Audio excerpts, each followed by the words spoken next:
Assalamualaikum warahmatullahi wabarakatuh. Saya Febri Adrianto, saya perwakilan dari kelompok 6. Di sini kami dari kelompok 6 akan membahas mengenai konsep dasar Islam tentang komunikasi.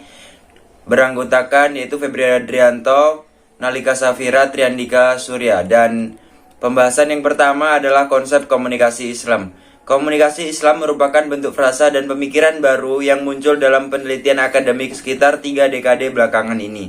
Munculnya pemikiran dan aktivisme komunikasi Islam didasarkan pada kegagalan filsafah, paradigma, dan pelaksanaan komunikasi Barat yang lebih mengoptimalkan nilai-nilai pragmatis, materialistis, serta penggunaan media secara kapitalis.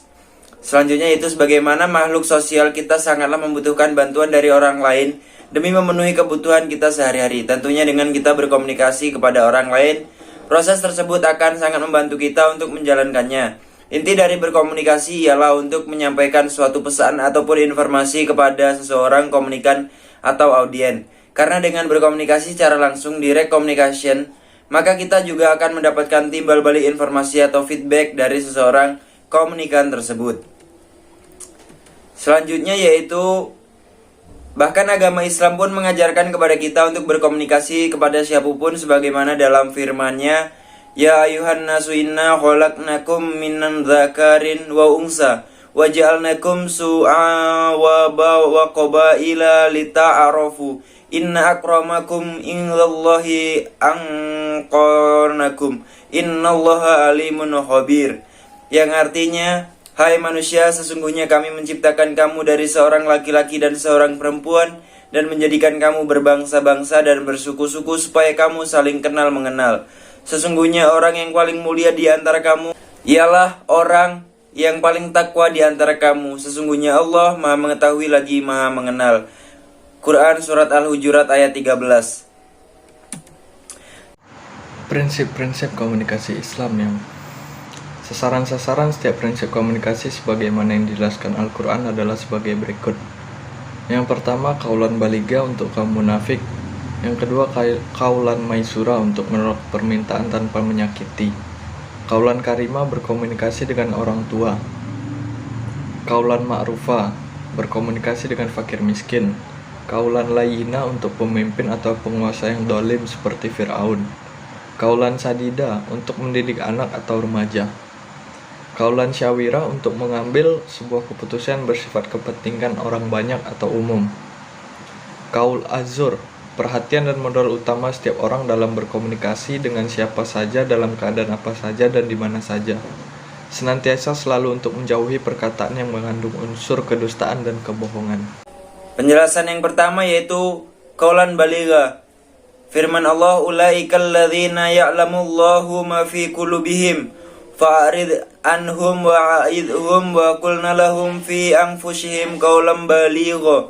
Yang artinya mereka itu adalah orang-orang yang Allah mengetahui apa yang di dalam hati mereka. Karena itu berpalinglah kamu dari mereka dan berilah mereka pelajaran. Dan katakanlah kepada mereka qaulan baligha, perkataan yang berbekas pada jiwa mereka. Quran Surat An-Nisa ayat 63. Yang kedua ada qaulan masyura.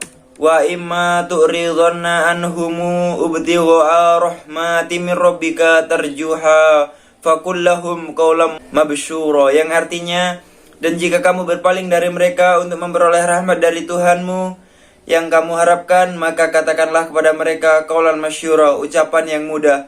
Quran Surat Al-Isra ayat 28.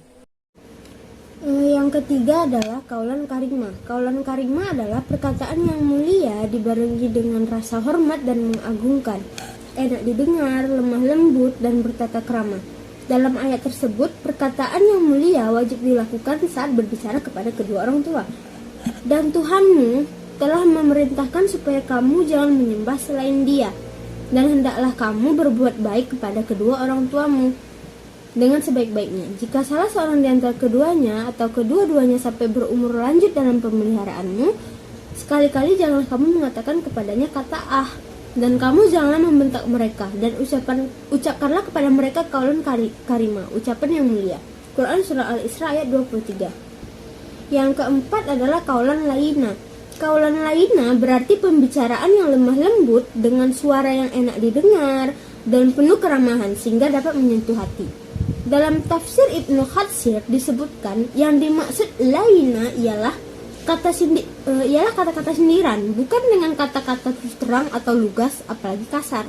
Maka berbicaralah kamu berdua kepadanya dengan kulan laina, kata-kata yang lemah lembut. Quran Surah At-Taha ayat 44. Selanjutnya ada beberapa tantangan dan peluang komunikasi Islami di era globalisasi informasi. Yang pertama, dalam perspektif Islam, perlulah disadari bahwa informasi yang mempunyai arti hanya ia bila berada dalam kerangka pengetahuan masyarakat.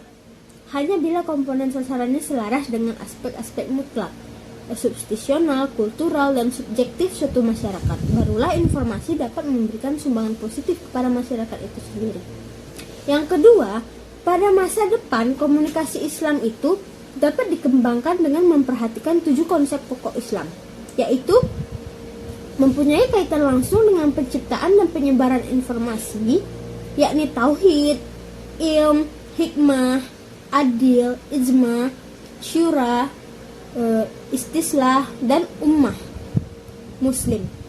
Seluruh konsep informasi ini dimaksudkan sebagai katalisator pembangunan dan perantara perubahan sosial.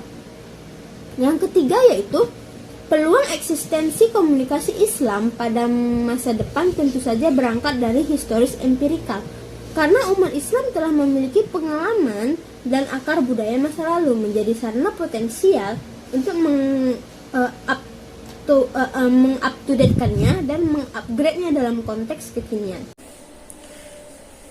Baik, itu tadi presentasi dari kelompok kami, yaitu kelompok 6. Ada lebih dan kurangnya saya mohon maaf. Terima kasih dan saya akhiri.